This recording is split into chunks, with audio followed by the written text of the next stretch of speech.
it's Jamie from HOMEMADE Express, and in today's video, I'm going to teach you all about a homemade pie crust. Why buy the stuff with the weird ingredients in it at the store when you can make your own homemade pie crust so simple from scratch, and of course with all butter. But you do need to have a few tools in your kitchen to make your life a little bit easier for making homemade pie crust. So first of all, one of the items that is commonly needed is what's called a pastry blender. And this has multiple tines on it that is designed for actually cutting butter into other solid ingredients. Not everybody has one of these in your kitchen, and that's okay. You can still work your doughs. You just need 2 butter knives and do a crisscross motion to work your butter into small little pieces. The other thing that you need is a rolling pin, and believe it or not, there's many options out there on the market. There are the wooden French rolling pins. There are these fun type of rolling pins that are dual purpose, one for just rolling dough out flat, and this, believe it or not, is designed to go up the sides of a pie plate. But then my favorite, absolute favorite, is my marble rolling pin. Marble stays cold when you're working with it, so it's great for rolling out doughs that have a lot of butter, because when we're making pie crust, it's very important that our butter stays cold. So a marble rolling pin definitely helps with that. There's other kinds out there on the market, and so you just find what works for you and what's very beneficial. And the other thing that you may or may not need is a pastry mat. So I have a silicone pastry mat here on the counter. I love it because it's super flexible, it's easy to wash, and of course it has all the markings on there. If you don't have a pastry mat, you literally can work right on your counter directly. It's a little extra messy, but that's okay, you can clean it up. Or some people like to lay out parchment paper. So it gives you many options before you get ready to dive right in to making your pie crust. So let's learn how. Okay friends, the most important ingredient to any pie crust is butter. And so we're making a single pie crust today. And with that, we need 1 stick of cold butter. And that's the key with this, is that you want to have cold butter so that you have a flaky pie crust. And I have already started to cut this into little tiny chunks of butter. And you want to just get that in the bowl, kind of spread it out a little bit. And I like having a flat bottom bowl like this to work with. It makes it much easier with my pastry cutter. There we go. You can see all that's already been cut. Perfect. And then we need 1 1/3 cup of butter. So I have my dry measuring cups, and hopefully you've already seen our video, How to Measure the Right Way, where we teach you how to measure dry and liquid ingredients and all the different tools for doing it properly in your kitchen. So we're gonna spoon in my unbleached all-purpose flour into the measuring cup, and then we're gonna take this flat little side and level off the flour. So there's 1 cup, and then we need 1/3 of a cup. And we don't wanna dive into the bowl because then it's too much flour and it gets too compacted. So we just loosely spoon it in, level it off, just like that. We'll move this out of the way. And we're gonna add just a little tiny bit of salt because our butter is salted, so we don't need a full teaspoon or anything like that. Just a few cranks on your salt grinder, or a few pinches if you don't have a salt grinder.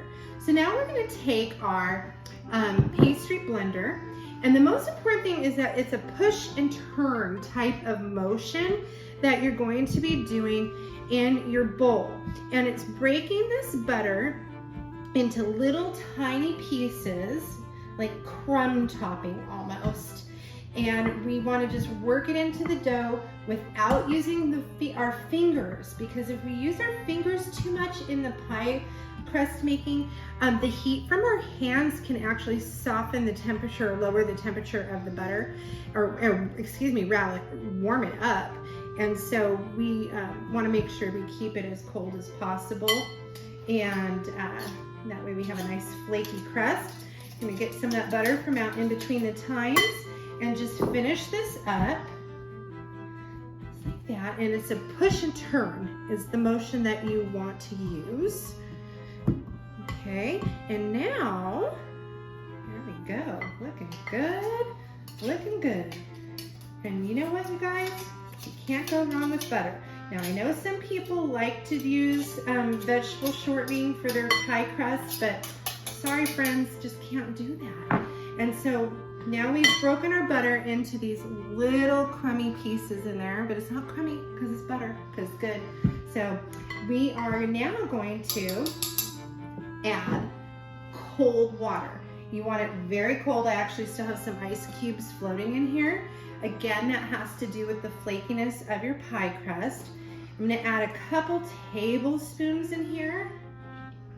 I'll do 3. And there's not an exact measurement, and I like to kind of preface this with some of my recipes because today here in Oklahoma, it's very humid and warm outside, and we had a rainstorm come over this morning. And so the air temperature, believe it or not, does play a part in baking certain types of recipes. And so we want to just make sure this gets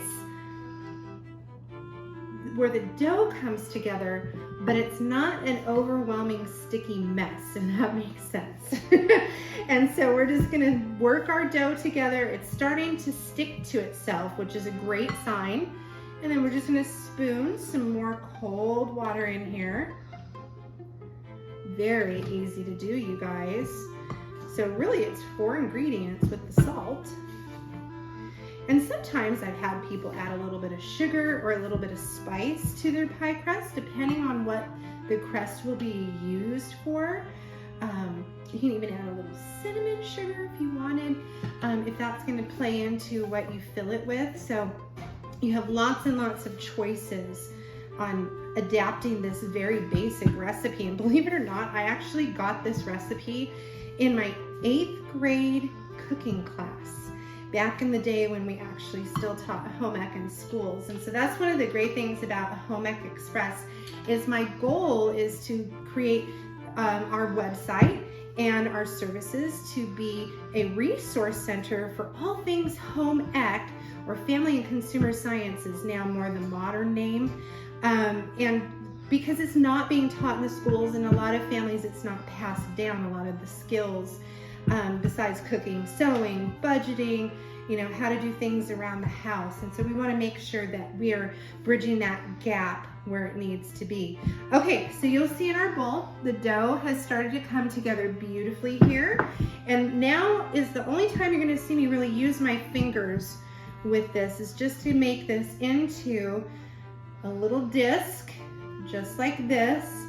And the best thing to do is let this chill in the refrigerator for a little bit, about 20 minutes, just so that butter gets happy again. And then we're gonna come back and we're gonna roll our dough. So we're back. Our pie crust is chilled in the refrigerator, and now we're gonna roll it out. And so we have our flour here, and we're gonna just sprinkle this all over our rolling mat. Even though this is silicone and it doesn't stick a whole lot, we still wanna put flour down on the board. And then we have our beautiful disc of pie dough here. Just give it a few little presses, make sure I have it nice and round. And then we do want to put a little bit on top, just so that we don't have a lot of sticking. Now, I prefer to roll out my pie crust with my marble roller. It's heavy and it's cold and it makes it go really fast. So we start at the center of our circle of dough, back and forth, and then we're going to turn it, start in the center, and go back and forth, back and forth. And so what I'm going to do now is I'm going to continue to roll this flat till it's less than 1/4 inch thick. But instead of putting it in a pie plate, like my beautiful stone pie plate here, we're actually going to make hand pies today. So you're going to see me cut out with my jumbo biscuit ring, and then you'll see me make apple hand pies.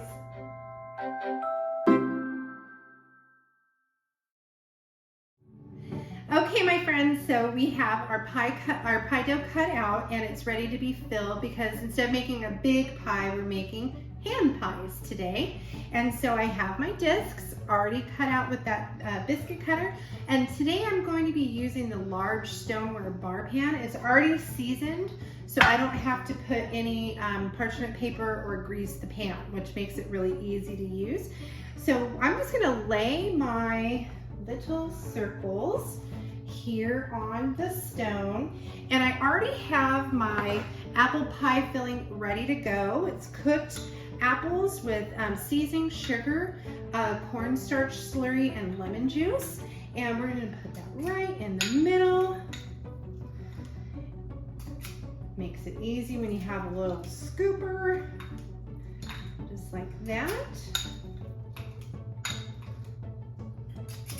And let's see if we definitely don't want to waste any of our pie fillings. We'll just distribute it evenly here.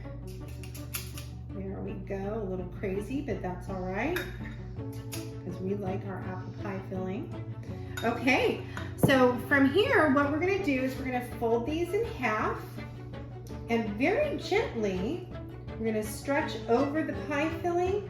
We're gonna use a little fork and crimp it, and then all we have to do is brush it with an egg wash over the top, and then we'll sprinkle it with some of this fantastic sparkling sugar, and it gives it like a little extra crunch. So go ahead and watch me finish this, and we'll go from there.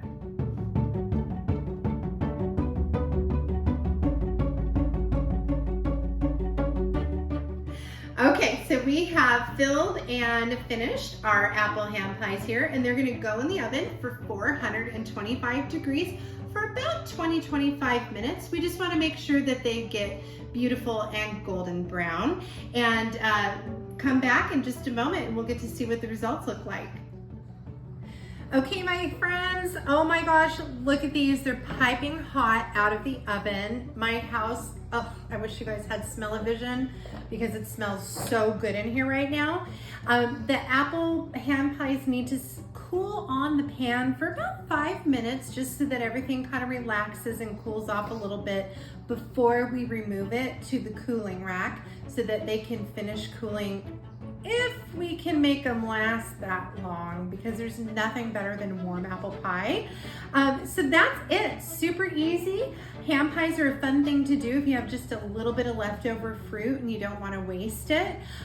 So all kinds of fun ideas, and make sure that in the comment section, share with me some of your pie tips that you might want to share with others out there. But I hope that you learned a lot today in our video on all about how to make a pie crust, and I hope you feel inspired to give it a try at home as well.